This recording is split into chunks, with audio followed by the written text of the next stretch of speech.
sini saya akan menjelaskan tentang konsep dasar psikologi pendidikan.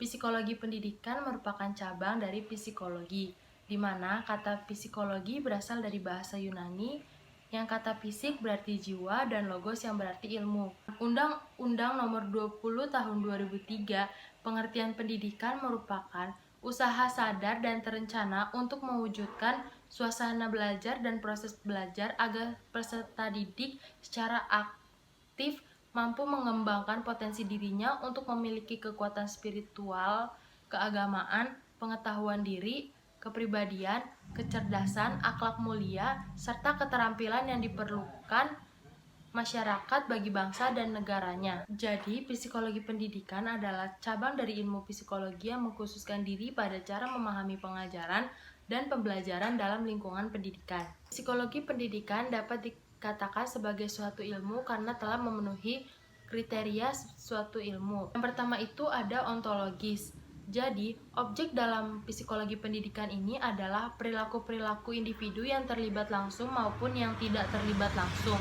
Yang kedua itu ada epistemologis. Teori-teori, konsep-konsep, prinsip-prinsip, dan dalil-dalil psikologi pendidikan dihasilkan berdasarkan upaya sistematis melalui berbagai studi. Tiga itu ada aksiologis. Manfaat dari psikologi pendidikan ini adalah tercapainya suatu efektivitas dalam proses pendidikan. Psikologi pendidikan ini telah memberikan kontribusi yang sangat besar terhadap pendidikan, diantaranya terhadap pengembangan kurikulum, sistem pembelajaran, dan penilaian. Pertama, kontribusi psikologi pendidikan terhadap pengembangan kurikulum. Pada intinya, kajian psikologi ini memberikan perhatian terhadap bagaimana input, proses, serta output yang dihasilkan dalam proses mengajar dalam pendidikan. Dalam konteks pendidikan di Indonesia saat ini, kurikulum yang dikembangkan saat ini menggunakan kompetensi yang berbasis pada pengetahuan, keterampilan, dan nilai-nilai yang direfleksikan dalam kehidupan sehari-harinya. Selanjutnya ada kontribusi psikologi pendidikan terhadap sistem pembelajaran. Psikologi pendidikan telah melahirkan pula sejumlah prinsip-prinsip yang melandasi kegiatan pembelajaran, yaitu yang pertama itu ada seseorang akan benar-benar belajar jika mereka mempunyai tujuan.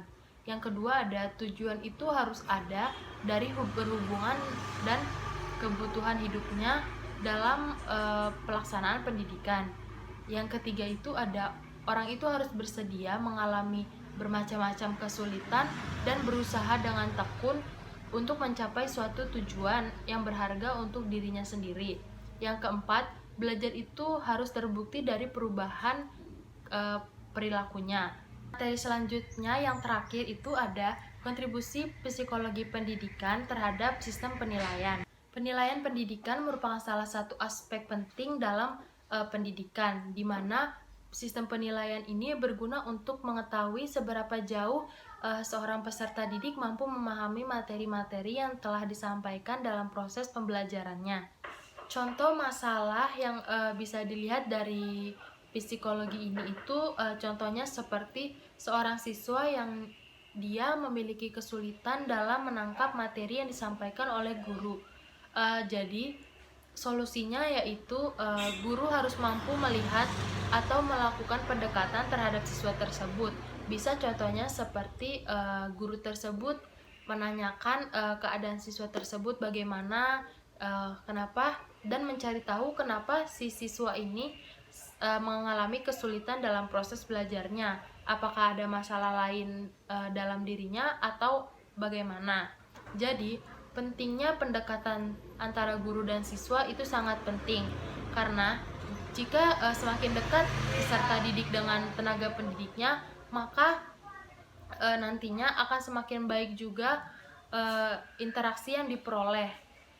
Maka dari itu, dari psikologi pendidikan ini diharapkan para pendidik mampu untuk melihat lebih jauh keadaan siswa tersebut untuk menunjang hasil yang akan diperolehnya.